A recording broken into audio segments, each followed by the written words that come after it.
somos crianças espirituais. A gente não tem controle emocional. Aliás, a gente é movido por sentimentos, assim, né? É de estado. Então, quando eu digo não somos responsáveis, não temos habilidade para controlar isso. Ainda, né? Porque isso faz parte da nossa evolução. Mas a responsabilidade de fazer alguma coisa com aquilo que a gente sente continua. Tipo, fulano me deixou com raiva. Tá, tudo bem, eu não tenho o controle disso inicial. Mas eu tenho a responsabilidade de trabalhar isso de uma maneira positiva. Corrigido isso, né? Vamos aproveitar que está chegando o Natal. Vamos falar de Papai Noel? Não. Vamos falar do Natal na visão espírita? Não também, porque isso é para quem vai falar mais perto. Mas como o Natal é uma época assim, né, de família se reunindo, os parentes todos, aquele cunhado chato, o outro que bebe, o outro que fala demais. Família, né? Família E, família A. Mas no Natal, o plano superior sempre nos incentiva, nos orienta e facilita com que a gente tenha um melhor astral, vamos dizer assim, que a gente parta para o lado positivo dos sentimentos. Por causa disso, eu resolvi falar então sobre amor, já que Natal, representação do nascimento do amor em forma de pessoa, em forma de gente, em forma de ser humano, eu resolvi escolher falar sobre amar ao próximo como a si mesmo.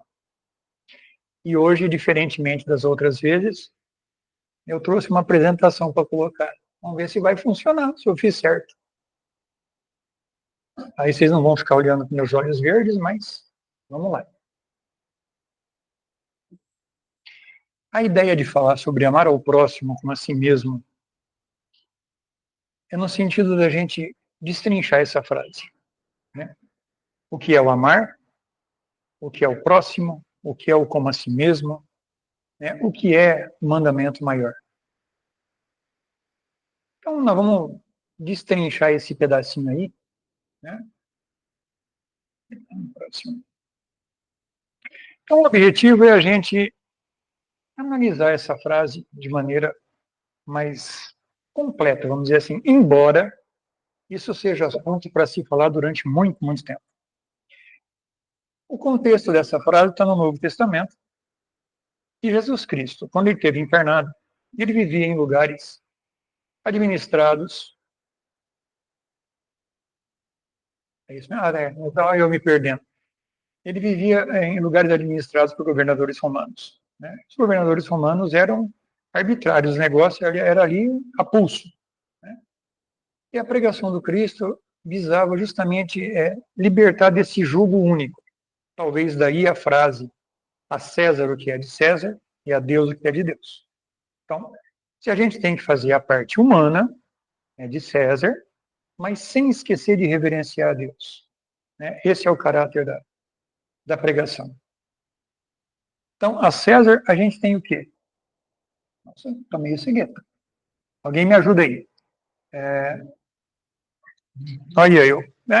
Ficou pequeno. César.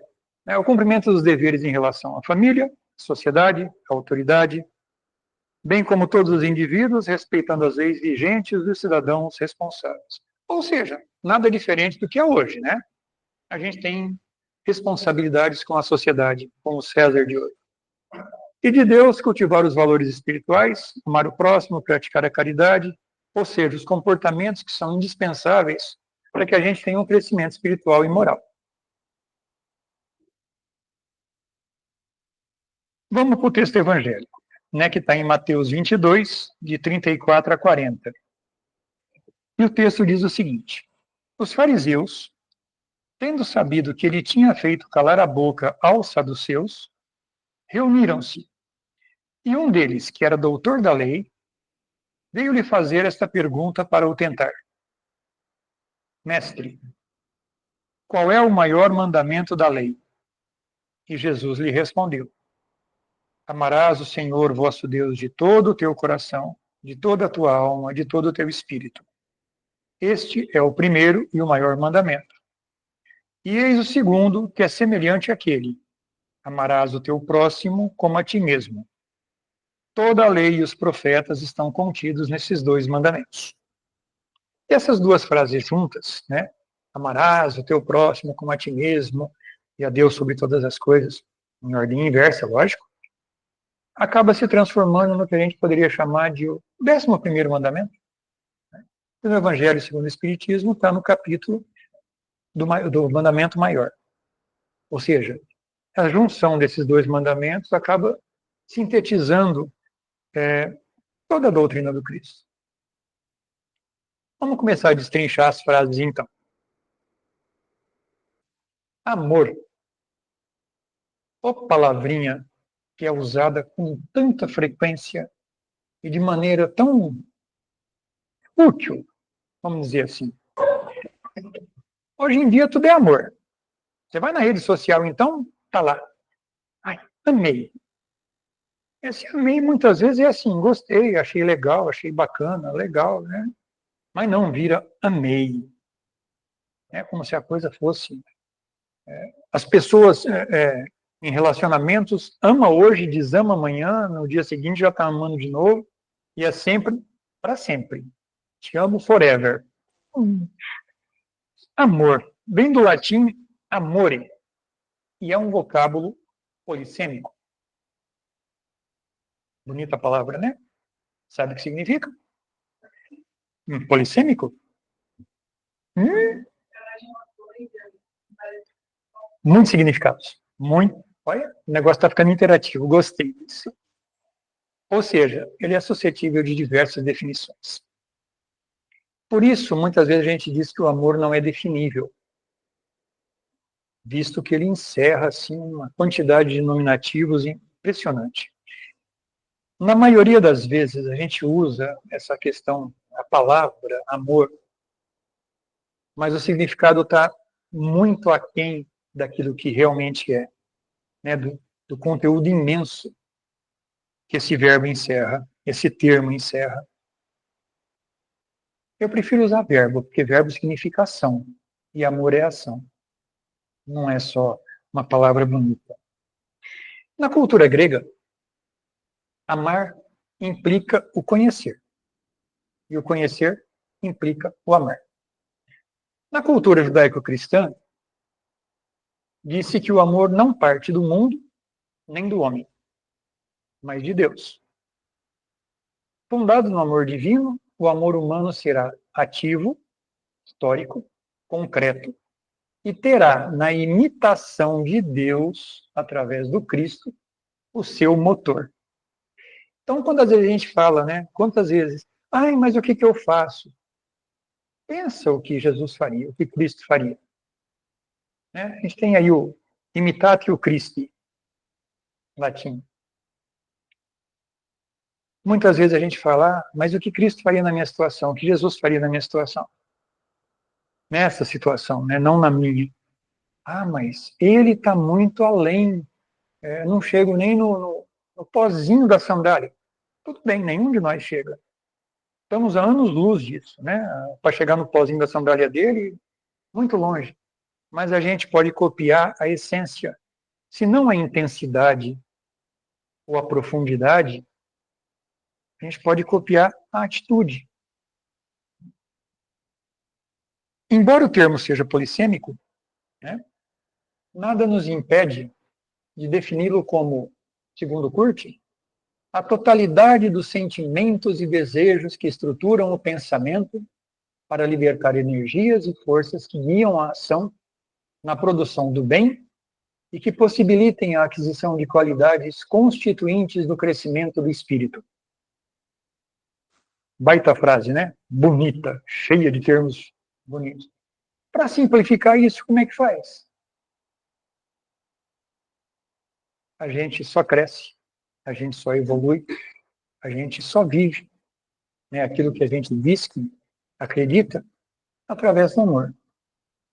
O amor é ativo. Ele parte do sujeito para o exterior. É sempre de dentro para fora. Não tem amor único exclusivamente dentro. Porque isso não é amor. Tá? Quando a coisa está só dentro, fica só aqui, aí tem outros nomes, né? Egoísmo, individualismo, parará, porque o amor, ele flui, ele alcança as outras pessoas ao entorno da gente. Amar ao próximo. E o próximo? Quem é o próximo? O próximo é qualquer pessoa, nosso semelhante, o conjunto de todos os homens. E a parábola do bom samaritano, ela traz, né, ela faz com que a gente reflita nisso de uma maneira muito clara. Vamos no texto bíblico. E eis que se levantou um doutor da lei e lhe disse: Mestre, que hei de fazer para entrar na posse da vida eterna? Disse-lhe então Jesus: O que é que está escrito na lei? Como a lês tu?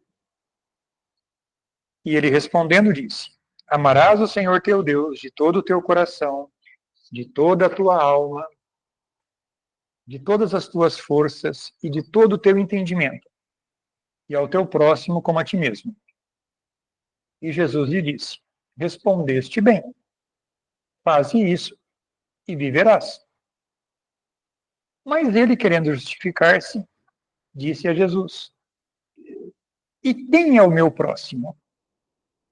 E Jesus, prosseguindo, lhe disse: Um homem descia de Jerusalém para Jericó e caiu na mão de salteadores, que o despojaram e se foram deixando-o semi-morto. Acontece que pelo mesmo caminho desceu um sacerdote, e o viu e passou de largo, passou longe. Do mesmo modo, um levita, que também foi ter aquele lugar, viu o homem e passou de largo. Um samaritano, porém, seguindo seu caminho, veio onde estava o homem e, ao vê-lo, encheu-se de compaixão. Aproximou-se dele, pensou-lhe as feridas, deitando nelas óleo e vinho. Colocou-o sobre a sua alimária, né, o seu animal, e o levou para uma hospedaria, onde cuidou dele.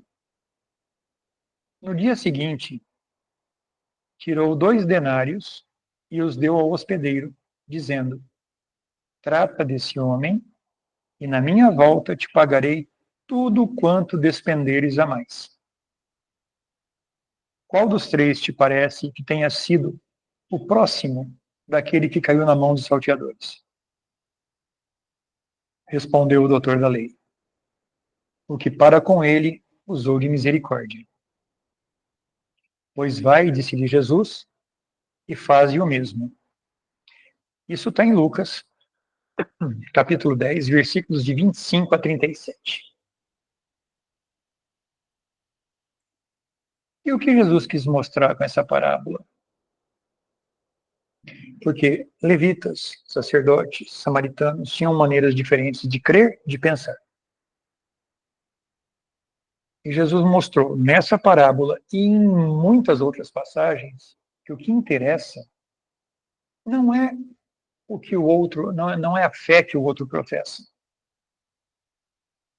mas sim o fato de você auxiliar.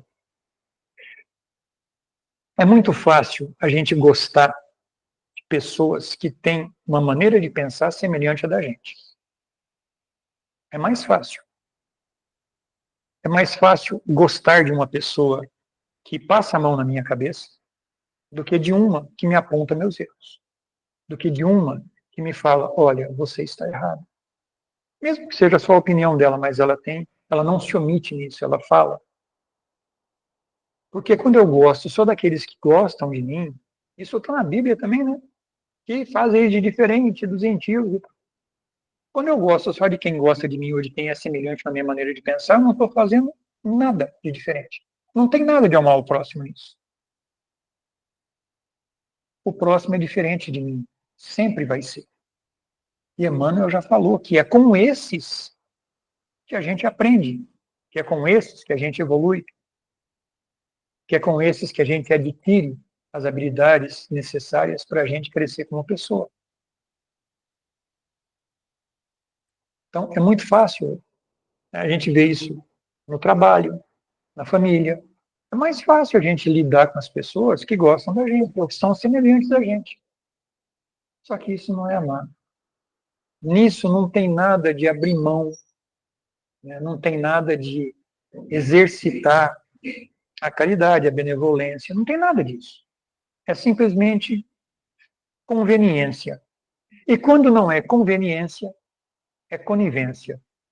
Porque o que tem um pensamento semelhante a meu, ele vai desculpar minhas falhas, eu vou desculpar a deles, mas não porque eu estou sendo cristão, simplesmente porque é conveniente para mim. Se eu desculpo um erro seu, quando eu cometer o erro, você vai ter coragem de me corrigir? Se você faz alguma coisa errada no serviço e eu, como dizia minha mãe, acóito, né? Escondo o que você fez, quando eu fizer, você vai cobrar de mim? Não. Então é só um jogo de interesses e isso não tem nada a ver com amar o próximo. E se a gente vai amar o próximo, é como a si mesmo. E aí cai uma pergunta muito boa. De que maneira que eu me amo? Como é que é essa história de eu me amar? Eu me amo mesmo? Porque amar, para começar, amor é uma coisa honesta, franca, aberta. Amor tem a ver com humildade. Humildade tem a ver com reconhecer as suas próprias limitações. Então, será que eu amo a mim mesmo, que nem a gente estava falando que eu amo o outro? Se a gente fala de amar a si mesmo, a coisa deve partir da gente. Então, a gente tem que se conhecer para saber como é que é esse amor. Sócrates já falava, né, ele levava cada um dos interlocutores dele a pensar, a refletir em como é que era a si mesmo, no sentido de tomar consciência da própria ignorância e, com isso, adquirir o verdadeiro conhecimento. Quando a gente fala em ignorância, muitas vezes as pessoas torcem isso para ser o ignorante como uma pessoa que é mal educada, literalmente, né? Aquela pessoa que é chucra. Mas não é não. Ignorância significa você desconhecer elementos, você desconhecer as coisas. É diferente que nem eu brinco com a minha enteada, eu falo, olha, a diferença entre o ignorante e o burro é que o burro acha que já sabe tudo. O ignorante não, o ignorante ele ignora, aprende e avança, né? Mas Sócrates fazia isso, ele fazia as pessoas se questionarem para entender que eram ignorantes e que precisavam adquirir conhecimento.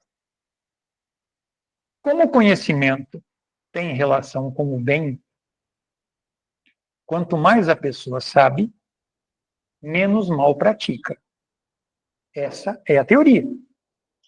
Porque tem gente que pode falar, mas fulano tem muito conhecimento e vive fazendo mal para os outros. Então, vamos fazer uma correção. A gente tem que fazer uma diferenciação entre o que é ter conhecimento e o que é conhecer. Porque ter conhecimento está relacionado com estudar, decorar para passar de ano, memorizar, saber de cor. Isso é ter conhecimento. Já o conhecer é um processo ativo de crescimento pessoal. Para a gente simplificar a coisa, ter conhecimento é falar. Conhecer é fazer. Talvez por isso eu tinha um coordenador que dizia, quem sabe faz. O Faustão copiou isso, falou, quem sabe faz ao vivo. Mas quem sabe faz. E faz sem alarde. Na pergunta 876 do Livro dos Espíritos, está lá assim, fora do direito consagrado pela lei humana, qual a base da justiça fundada sob a lei natural? E aí na resposta tem alusão a uma frase do Cristo. Querer para os outros o que quereis para vós mesmos. Ah, mas o que tem a ver isso aí com amar o próximo? Se você ama o próximo, você não quer o mal para ele. Os Espíritos nos orientam que o critério da verdadeira justiça é o de se querer para os outros aquilo que se quer para si mesmo, e não de querer para si o que se deseja para os outros. Não é a mesma coisa. Como não é natural que a gente queira o próprio mal, se a gente toma o desejo pessoal por norma ou por ponto de partida, então a gente fica certo de jamais desejar para o próximo, senão o bem. Correto? Essa é a teoria. Então, se eu desejo o mal para o meu próximo, como é que fica a parte da frase de desejar por outro o que eu quero para mim? Então, a frase é o contrário. Né? Eu tenho que desejar para o outro aquilo que eu quero para mim. Então, eu não desejo o mal para o próximo, porque eu não desejo o mal para mim.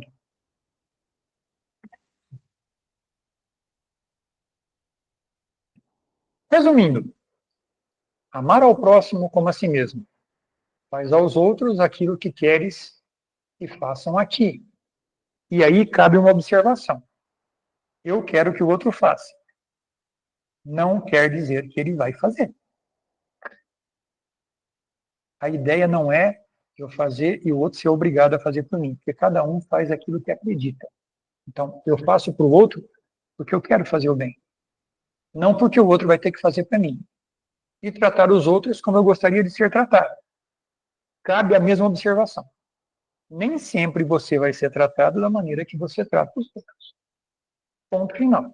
Mas você está tratando os outros bem, você está desejando, você está amando o próximo, porque você está esperando a retribuição, como se você estivesse emprestando dinheiro a juro, assinando promissória? Não. A gente faz o que faz porque a gente acredita naquilo.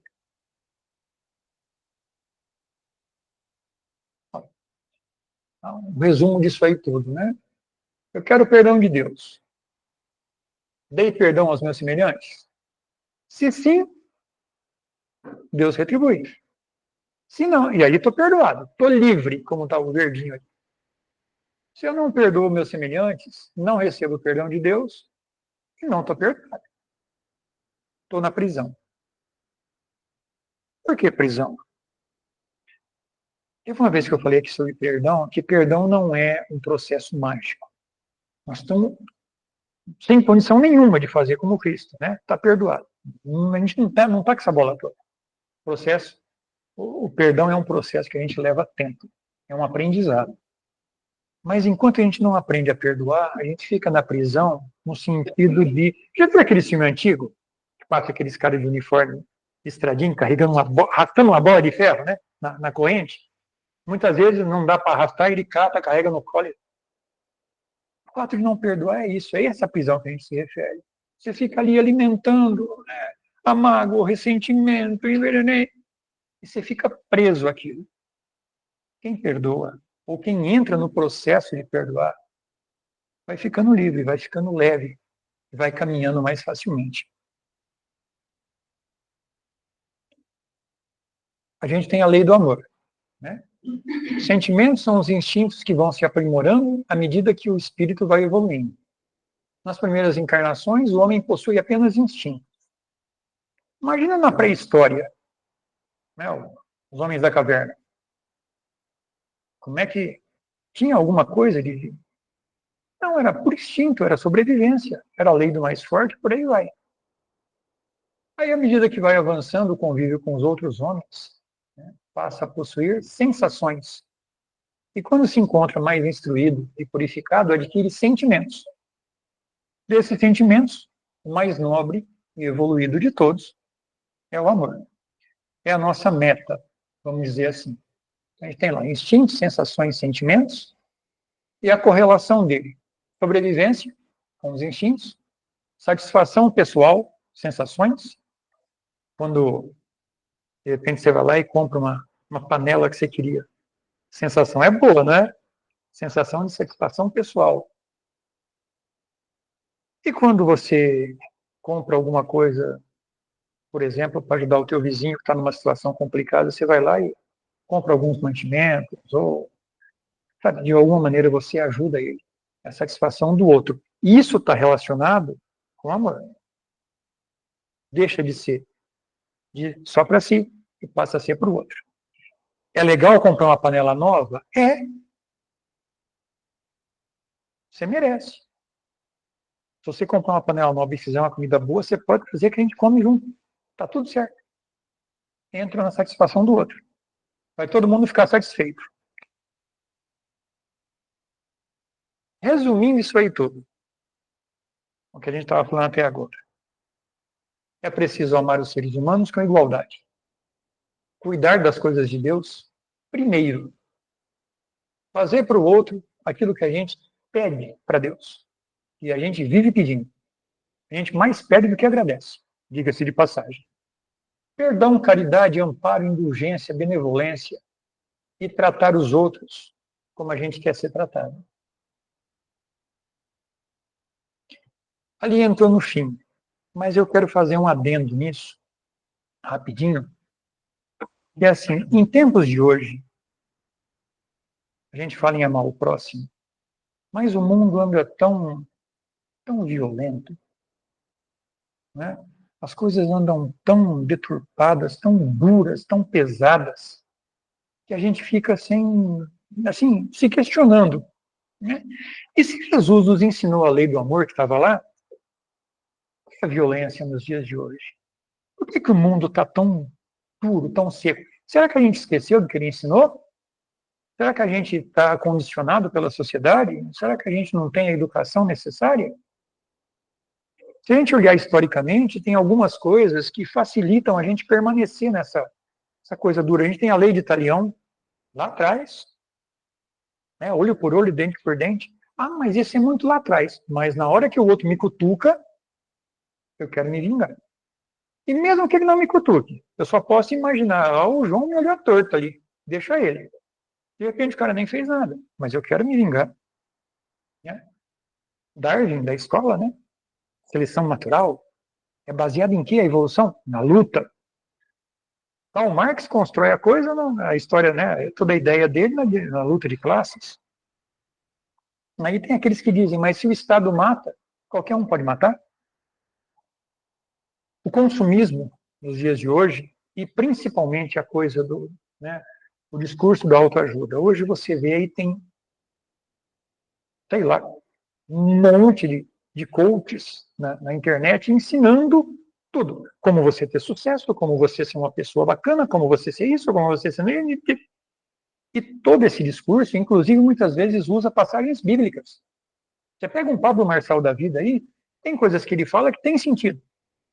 Mas só tem sentido quando você deixa de ser o centro do universo que eles pregam ali.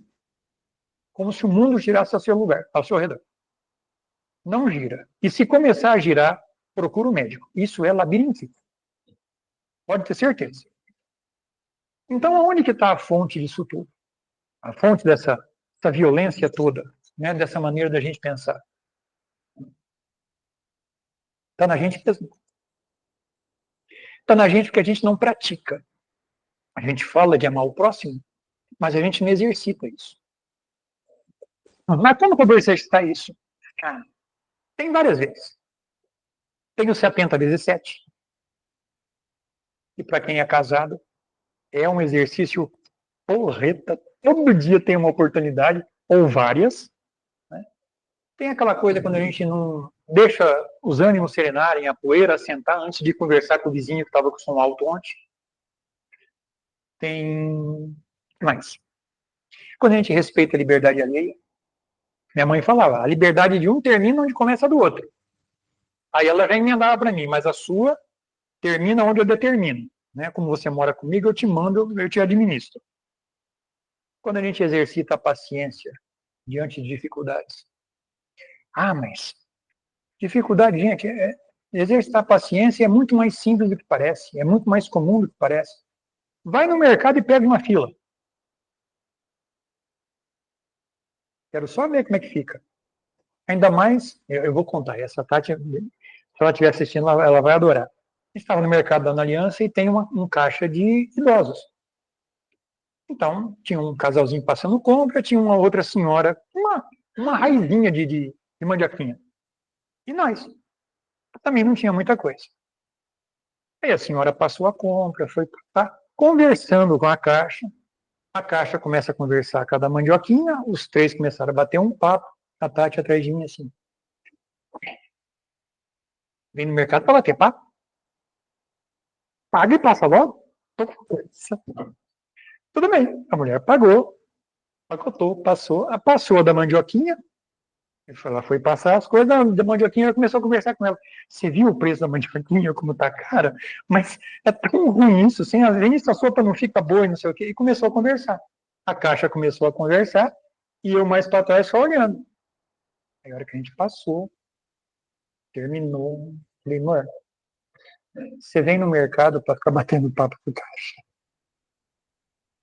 Mas sabe, são coisas pequenas. Porque esse é o segredo. Para a gente crescer, não é coisas grandes. A gente não vai bancar um Divaldo da vida, um Chico Xavier, uma Irmã Dulce. Não vai. A gente é coisinha pequenininha. É essa a nossa função. Sabe, a tarefa de formiguinha. Eu sei que eu passei um pouquinho, mas eu vou rapidinho só. Emmanuel, ele fala assim, ele tem uma lição que ele fala do próximo, e eu vou ler bem rapidinho. O próximo, em cada minuto, é aquele coração que se acha mais próximo do nosso, por divina sugestão de amor no caminho da vida. No lar, é a esposa e o esposo, os pais e os filhos, os parentes e os hóspedes. No templo do trabalho comum, é o chefe e o subordinado, o cooperador e o companheiro. Na via pública, é o irmão ou amigo anônimo que partilham conosco a mesma estrada e o mesmo clima. Na esfera social, é a criança e o doente, o desesperado e o triste, as afeições e os laços de solidariedade comum.